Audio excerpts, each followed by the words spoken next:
morning, Fort Worth. It is the second day of April, and it's raining outside.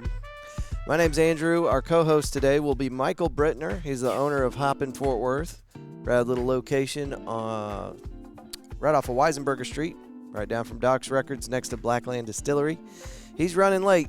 He's stuck in traffic, so he's going to be hopping in here in just a few minutes, but we wanted to get this thing started and ready for you guys. This episode and all of our morning show episodes happen Monday through Thursday from a place called Hoppin', and they are out and ready for you to listen to on your way to work, dropping the kiddos off, whatever, by 9 a.m. And you can get it on all streaming platforms. So, however you found it today, if you don't like this platform, you can find us everywhere else. There's also videos associated with these on YouTube. Our first segment of the day is weather. Today it's going to be 84 for a high, 58 for a low, 96% chance of rain. That's a lot. Okay, Thursday, 62 for a high, 57 for a low. AM showers, 50%. Friday, 67 for a high, 53 for a low. Thunderstorms, 84%. Saturday, 59 for a high, 40 for a low. AM showers, 95%. Sunday, 55 for a high, 38 for a low. That seems crazy. And no more chance of rain. There's 5%, but whatever. And then next week is going to be pretty moderate, 70s, 80s. And yeah, Monday's going to be our coldest day, 69 for a high, 43 for a low. All right, let's get into it. We got one call in this morning. I'll go ahead and play for you while we're waiting on Michael to get here. Slacker. You guys can send us an audio clip of your event happening around town anytime you want. media@fortworthroots.com. And this is what that sounds like. Please work. Come on. Weird Wednesday is the biggest night market and secret movie series in Fort Worth. This Wednesday is number 41, and it's gonna be sick. So sick that we're giving away free barf bags to the first 50 people in the chapel. Market doors open at 5 p.m., and the secret movie starts at 8. There's food on site, including popcorn and candy, plus it's BYOB and the parking's free. Visit fwcinema.org for more details. Join us at Southside Preservation Hall this Wednesday, April 2nd for Weird Wednesday 41. Going down tonight. It's going to be a lot of fun. Southside Preservation Hall is a 501c, and they do need your support. Every time you go out there, you're helping them keep that place alive. It's a historic old building. What is that, Lipscomb? Anyway, Southside Preservation Hall. Type that into your Google Maps, and it'll take you right to it. Rad little spot. Check that out. Okay. And I don't like it. I don't like it when people email me stuff or just send me messages to read off. I want you to do the recording for your event. It just makes sense. Come on, help us out. But every once in a while, somebody will send me something. I'm like, well, people got to know. Fort Worth Songwriter Foundation, a Fort Worth Roots 2025 Music Series event. This is going down at the Post, April 4th, 8 p.m. And let me tell you what you get for the $10 cover charge. At 8 p.m., Levi and Gerald Ray go on stage. At 8:45, you get Runaway Sky, Katie Robertson. 9:50, you get Jack Barksdale and Dorian Marsh, Max Twaddle. And then at 11 o'clock, Patrice Pike, Adrian Garza, Molly Daniel. It's all going down at the Post. That's at the old Lola's location. They took Birdie's Social Club and they split it in half, and now the Post occupies that front building. And all the reports I'm getting, like I'm not an expert, but everybody's telling me that it's wonderful sound quality, and I agree. I don't know if that matters. I think it's great. I'm not like an audio expert, though. So that'll be a fun one to check out. All right. If you guys are joining us for the first time, Fort Worth Roots, on average, puts out about 6 or 7 episodes a week. Last week, we put 9 episodes out for you guys. And I'm a full-time podcaster. That's the only reason that works. But I don't know that there's a lot of other independent people out there doing what we're doing here at Fort Worth Roots. But anytime you log in, anytime you pull up an episode, we really do appreciate it. Thank you for making this part of your day. Our next segment is National Day of. These are dumb. They get dumber every day. Today is National Peanut Butter and Jelly Day. Autism Acceptance Day. Also, Autism Awareness Day. Seems a little redundant. Children's Picture Book Day. Day of Hope. Day of the Veterans. International Children's Book Day. Also repetitive. National Child Help Day of Hope. I feel like I could have wrote that better. National Ferret Day. I'm clicking on it. You always click on one. At least one. National Ferret Day is observed annually on April 2nd to spread awareness dispel misgivings and educate people about taking care of the domesticated ferret. An intelligent, loyal, and faithful companion, the ferret is frequently misunderstood as a nuisance because of its mischievous nature. On April 2nd every year, ferret lovers and the American Ferret Association help the public understand more about these furry creatures. Man, I think that might be the move. I told Megan a few months ago after one of the dogs threw up, projectile vomited all over the carpet from one end of the house to the other. I said, I don't know if I'm a dog person anymore. It was awful. It's the worst throw up I've ever smelled in my life. So don't be too harsh on me for that comment, but maybe ferrets are where it's at. All right, this day in history, 1968, 2001 opens. It's a movie by Stanley Kubrick's collaboration with science fiction master Arthur C. Clarke. Premieres in Washington, D.C., and the movie will go on to garner glowing and lowering reviews in equal measure. It will eventually be hailed as a masterpiece. It's the one where the robot is taking over the ship back in 1968. Cool flick. All right, onward. 1982, this day in history, Falklands War begins. Britain's colonial past rears its head when Argentina invades and occupies some of the islands in the South Atlantic they say is rightfully theirs. The British will send troops to hold on to the territory they've claimed since the 18th century, and Argentina will surrender by June 14th. Okie dokie. Teflon Don is convicted in 1992. John Gotti, head of the Gambino crime family, is famously dapper dresser, is found guilty of homicide after a history of being acquitted by juries.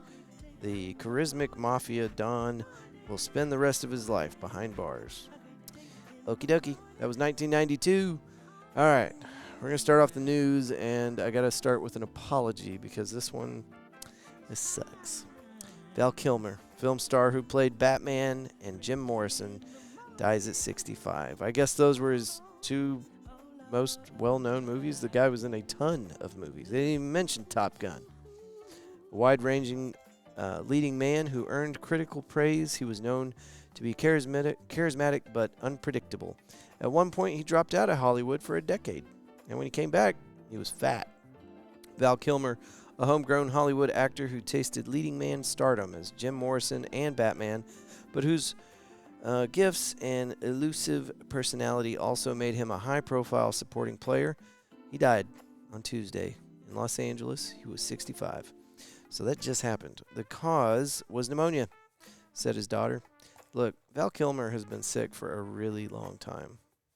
And hopefully his family and Val, hopefully they were prepared for this because, yeah, he's been sick for a very long time. All right. Well, rest in peace, Val. We've got events coming up here in the city. There's a job fair happening this Saturday. It's going to be at the Amon G. Carter Exhibit Hall at Will Rogers Memorial Center. Says, join us Saturday, April 5th for the 2025 City of Fort Worth Citywide Job Fair. Network with multiple departments and participate in our on-site interviews for select positions. Bring your resume. And there's an option here, looks like, to register, and then more information. Got that off of the fortworthtexas.gov website, and you can get more information there as well. Onward. All right, let's see here. Another bad story. Crash shuts down all eastbound lanes on Highway 121 near downtown Fort Worth, officials say. This happened this morning. Updated at, this is published at 7:03 a.m. and was updated at 7:30. And as I'm reading this to you right now, it's 8:09. So a crash shut down all eastbound lanes of State Highway 121 heading out of downtown Fort Worth. The crash occurred around 6:26 a.m. Wednesday in the eastbound lanes of 121 near Beach Street, according to the Texas Department of Transportation. All three lanes of 121 were closed as of 7 a.m. according to TxDOT. It's unclear if anyone was injured in the crash, so more details to come out. Hopefully they got all that figured out before you drive down that roadway today, but maybe a good idea to check traffic before you go through it. All right, listen, this is the most alarming story we've ever read off on the Fort Worth Roots morning show. I saw this, and honestly, I think it might be satire because it was published on April 1st. I hope it's satire because this is really wild. What is it, Andrew? Shut up and just read the news. FWTX.com is where I got the news story, and it was written by FWTX staff on April 1st at 8:54 a.m. Texas A&M acquires TCU in shocking sell. The Fort Worth University will take on the name Texas A&M University Fort Worth beginning this fall. In stunning news that has caught many a horned frog off guard, Texas A&M officially acquired Texas Christian University Tuesday. While details of the purchase, including the final price tag, have not been made public, initial reports indicate that TCU has officially become the 12th member of the Texas A&M University system, effective immediately. This has got to be satire, but it reads like a real news story. I'm scanning to the bottom to see if there's anything for those who... Oh my God, it is an April Fool's joke. It says, for those who made it this far and have yet to connect the dots, happy April Fool's Day. Okay. All right. We finally got Mr. Brittner here. Good morning, Michael. Morning, Andrew. Sorry I'm late. It's okay. Traffic, I didn't hear the Sky Viper report this morning. Yeah. So I didn't know I-20, I-30, if you were on those roads this morning. I think Sky Viper's permanently grounded, man. Our buddy Stubbs, I guess he's not our friend anymore. Well, Stubbs, we need you, man. You could have saved the show today, but could have. He really could have. Oh well. Okay, so I read this whole news story, and I mean, my jaw was on the floor whenever I read it. I'm like, there's no way. This is insane. It's on April 1st, so maybe it's a joke. It is a joke. Yeah. Yep. Had you heard about this? Like, no, but I mean, pretty much every story that came on my feed between today and yesterday was just ludicrous. The internet was unusable yesterday. Well, I scanned down shocked. this one because I'm like, man, this is reading like an actual story. They put some time into that. They really did. Yeah. But here at the bottom, for those who made it this far and have yet to connect the dots, happy April Fool's Day. So, okay. Not really happening. All right. Well, how are you doing this morning? Doing okay, man. Doing great. Went to the gym. Did you? That was great. Is that why you're late? Did you get stuck on the escalators? No. Those are really good for you, okay?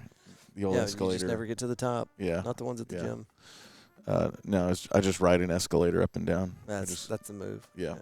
And block people that are trying to get past you. For sure, yeah. Mm-hmm. But other than the stupid traffic, man, I still don't understand what people are doing all the time. I mean, it really is weird. Every it's very day, frustrating. There are multiple accidents on. I mean, we live toward Weatherford. Every day on I-20 and I-30, there's an accident or something. At what point do we run out of cars? Like, they just keep getting into wrecks. What are people doing out there? I don't know. I honestly just like what you're saying. It just seems to happen for no reason. So I'm amazed, and I should be knocking on some wood right now. But I don't know how I've managed to drive through DFW for 15 years now, and I had one accident, but it wasn't a vehicle accident. It was somebody locked up their brakes, and I laid over a motorcycle, broke my leg. So, and I've had in 2 weeks, I had 2 accidents in 2 weeks where somebody ran into the back of the Camry. It was the same exact thing. It was a young girl. She was on her phone both times. 2 different girls, but young, on their phone, not paying attention, just ran straight into my ass. So I had a silver Volkswagen for a few years, and I had almost the exact same thing. Within 2 weeks, I got rear-ended twice. In the same spot? Mine was in the exact same spot. Okay, not in the same spot, but pretty close. And I took it back to the same body shop that had just fixed it. I'd have been like, you said you fixed it. They were like, you're back. And I was like, yeah, what's up with this? And I don't know if this is true. It seemed silly to me at the time, but the guy at the body shop said, silver cars, we get them all the time. People just don't see them as well. And that seems stupid to me. Well, you still have taillights. Camry's kind of silverish. Yeah, it's like it's a silver gray. It's like thing. a matte gray. Maybe it was silver. It was silver once. Most of the paint's fallen off, so who knows what color it was supposed to be. Bare metal. Yeah, pretty much. But yeah, I don't know if that's true or not. But maybe don't get a silver car. I don't know. Last silver car for me, I guess. Yeah. There you go. All right. Well, we're glad you're here. For those of you that don't know, Michael Brittner is the husband to the owner of Hoppin', and he does a pretty good job of keeping this place going. And just last week, y'all tore out all the bolted down furniture and replaced it with The old comfy booths. lounge chairs, and I love it. I'm digging it, man. Yeah, it's not quite done. We're getting the last. We're getting this big, L-shaped leather couch that comes today. So So after are today, you it's gonna going have to be 100%. compress this? You have to bring No, this in just a little bit. No, it should fit just perfectly on that last little rug that we have Okay. over there. So So if you're looking for a great place to drink a beer and take a nap, there you Hoppin's go. got you. Yep. Yep. You will get kicked out if you take a nap on the couch. Trust me. All right, this one's not a joke. Trinity River development plans filed for 10-acre site off University, and I was excited to see this because if you ever run up and down the Trinity trails, there is a really old building that I think they've demolished it now, but it just sat there and looked sad for a really long time. But they're going to put in a multi-use building right over there. It's going to be huge. It's going to be a lot of stuff. So it's going to kind of clean up that corner right as you're crossing under the I-30 bridge and coming into the university just south of I-30 off to the right-hand side if you were heading south. That's the area I'm talking about. It's just kind of unattractive, undeveloped. Anyway, Transwestern has submitted plans to the city of Fort Worth for a development called Merrimack, set on a nearly 10-acre triangular site bordered by the Trinity River, Merrimack Circle, and Old University Drive. The proposed project features a 7-story residential building with an integrated parking garage and retail on the ground floor. Additionally, there are several standalone retail buildings connected by pedestrian-only streets and a landscaped green space along the Trinity River. You know, I have a calculator, Michael, and I feel like people putting together buildings like this would make more money as a hotel than apartments. It just seems like that would make more sense, and Fort Worth needs hotels so bad. So what's the deal? Why are developers putting in apartments and not hotels is my question. Because if you have a calculator, it looks like it would be more lucrative to rent out rooms rather than rent out apartments. I don't know. Maybe maybe nobody's renting the old hotel rooms. Maybe they're all doing Airbnb. I saw a report a year or two ago, and it was talking about the lack of hotels in Fort Worth. It was ridiculous. Like, if we have a big event, 90% of the people that come to town for, like, the stock show and rodeo, they're just going to have to figure something out, or they're going to have to stay in a neighboring community because we don't have enough hotels. I did not know that. That's interesting. But it's not by a little bit. It's by a lot. It's Okay. ridiculous. It's like we can only take care of like 10% of the influx when people come to hang out in Fort Worth. Oh, wow. Okay, well, cool big building's going to be put up over there. Looks like they're looking at getting that finished by 2026. I bet the developers, I mean, they probably saw, a handful of years ago, I don't know when exactly, if there is one time, but all of a sudden it seemed like apartment rent just doubled within like a few years. Yeah. Maybe they just saw that and saw a bunch of dollar signs. My first apartment, whenever I moved to the area, my first stop was Arlington. I was off of 360 in Green Oaks, and that apartment was $600 a month. And I thought, man, this must be a really nice area. I was wrong. My motorcycle got stolen, and my neighbor got stabbed to death. So not a good place to live. Did your neighbor steal your motorcycle and then you stabbed him to death? No. No? Okay. Allegedly. Allegedly. No. Allegedly, no. All right, so it's time for your good news story of the day. And we do this to kind of wash down all the awful shit that we read before up to this point. There's a stir stick to detect if your drink is spiked, developed by chemists hoping to see them on every bar top. I feel like this is already a thing. Don't we already have a way of testing drinks? This is going to be more convenient, though, and it'll be a cool thing to have at the bar. Something you can sell. I thought you just did the old taste test. Yeah. Does this Take taste a couple spike swigs. to you? Yeah. Let's see if this makes me feel dizzy in 5 minutes. Yeah, so this will be cool.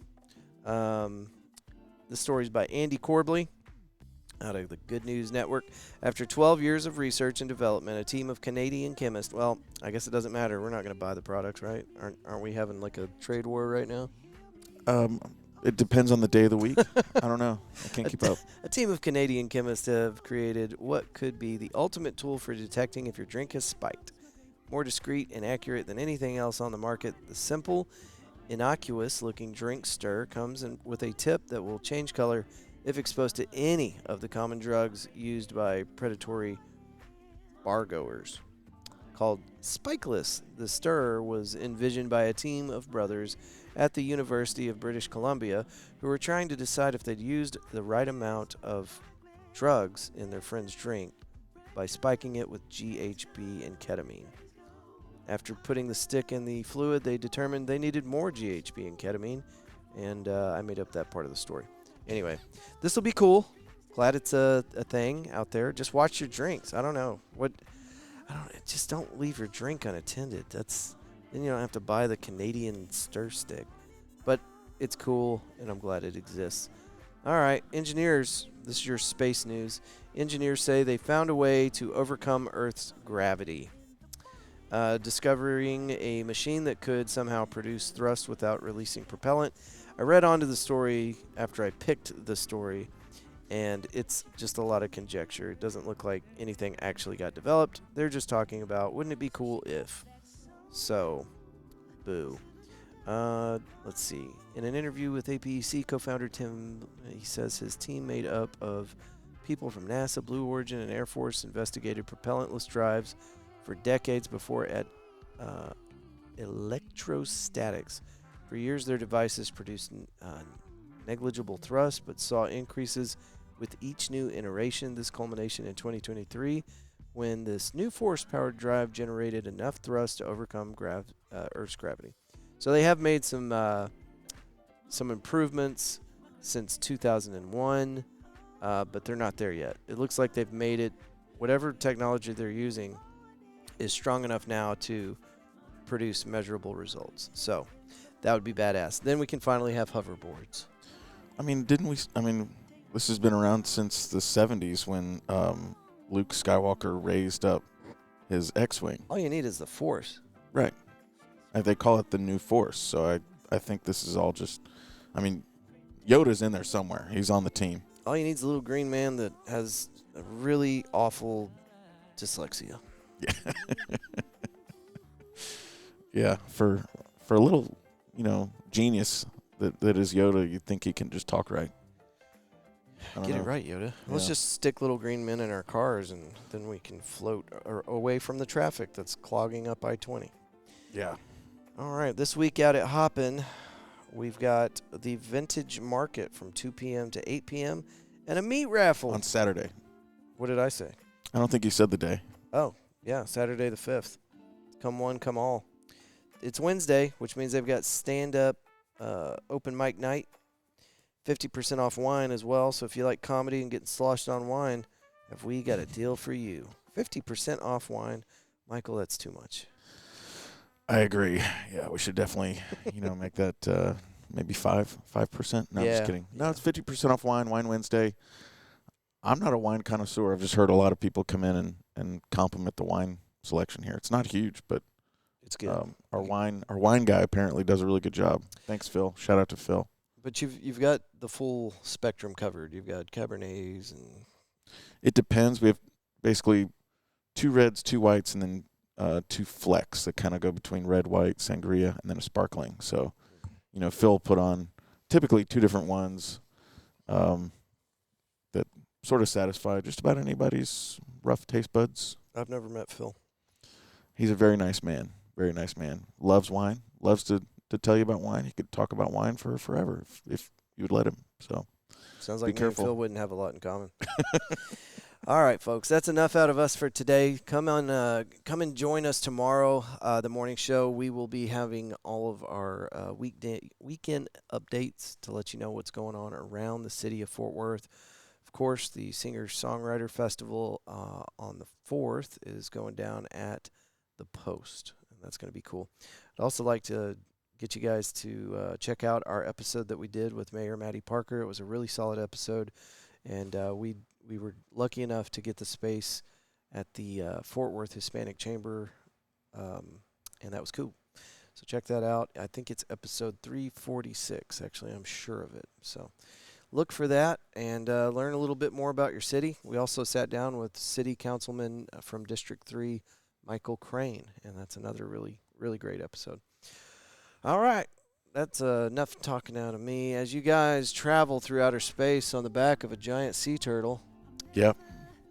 we hope that you will choose love and gratitude every chance you get. Till tomorrow, folks. Good day. Morning, my great day in the morning, oh Lord, oh Lord, my great day in the morning, my great day in the morning.